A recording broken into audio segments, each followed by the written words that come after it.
Lumantad naman ang iba pang mga biktima umano ng sexual abuse ni Pastor Apollo Kibuloy. Karamihan sa kanila pawang mga menor de edad. Yan ang pampagising na balita ni Brian Castillo.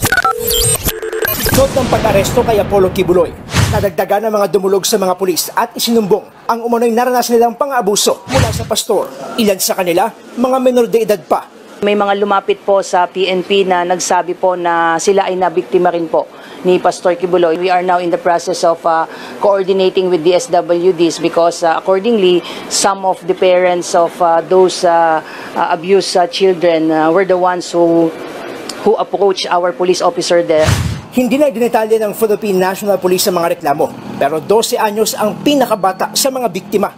Ayon kay PNP Chief Police General Romel Marbil, galing sa tinatawag na Inner Circle Pastorals ang ilan sa kanila na kadalasan ay babaeng minor de edad.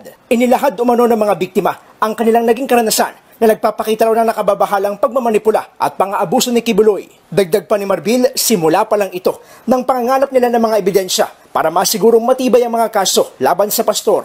Tumanggi munang magkomento kaugnay nito ang abogado ni Kibuloy na si Attorney Israelito Torion. Pero umaasa silang magiging professional ang mga pulis at iiwas sa pagbibigay ng mga malisyosong pahayag.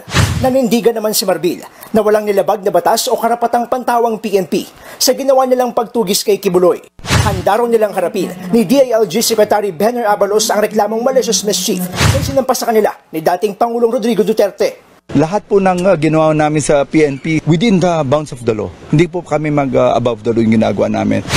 Samantala, naayos na ng Regional Trial Court ng Quezon City at Pasig City ang conflict sa schedule nila para sa arraignment o pagbasa ng sakdal kina Kibuloy at mga kapwa niya akusado. Habang inihahanda ang mga posibleng dagdag na asunto laban kina Kibuloy, puspusan ang preparasyon ng PNP para sa gaganaping arraignment sa Biyernes. Inaasahan kasing ilalabas ng krami sina Kibuloy para personal na iharap sa korte.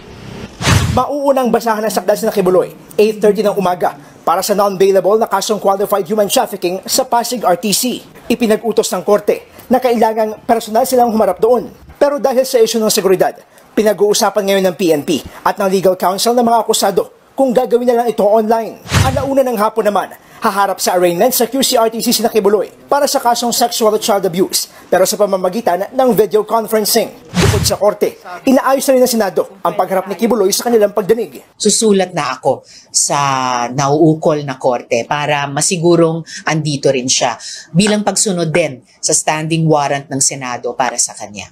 Marami kaming itatanong kay Apollo Kibuloy kung bakit talaga niya ginawa ang lahat ng ito. Kaugnay naman sa kustudiya ng pastor, hindi pabor si Justice Secretary Boying Remulla sa hiling ni Kibuloy na isailalim siya sa house arrest. Pinapayagan lang daw ito kung kusang sumuko ang akusado at hindi nito pinahirapan ng gobyerno sa pag-aresto. Ito, talaga nasa korte yan. Marahil, may mga kaso rin kung nagkasakit, nagkaroon ng karamdaman, pinagbibigyan din magkaroon ng house arrest. Kinumpirma naman ni Atty. Torion sa isang pahayagan na si dating Pangulong Rodrigo Duterte muna ang mamamahala sa mga ari-arian ni Kibuloy. Yan ay matapos palawigin ng Court of Appeals ang freeze order sa assets ng pastor hanggang February 6 ng susunod na taon.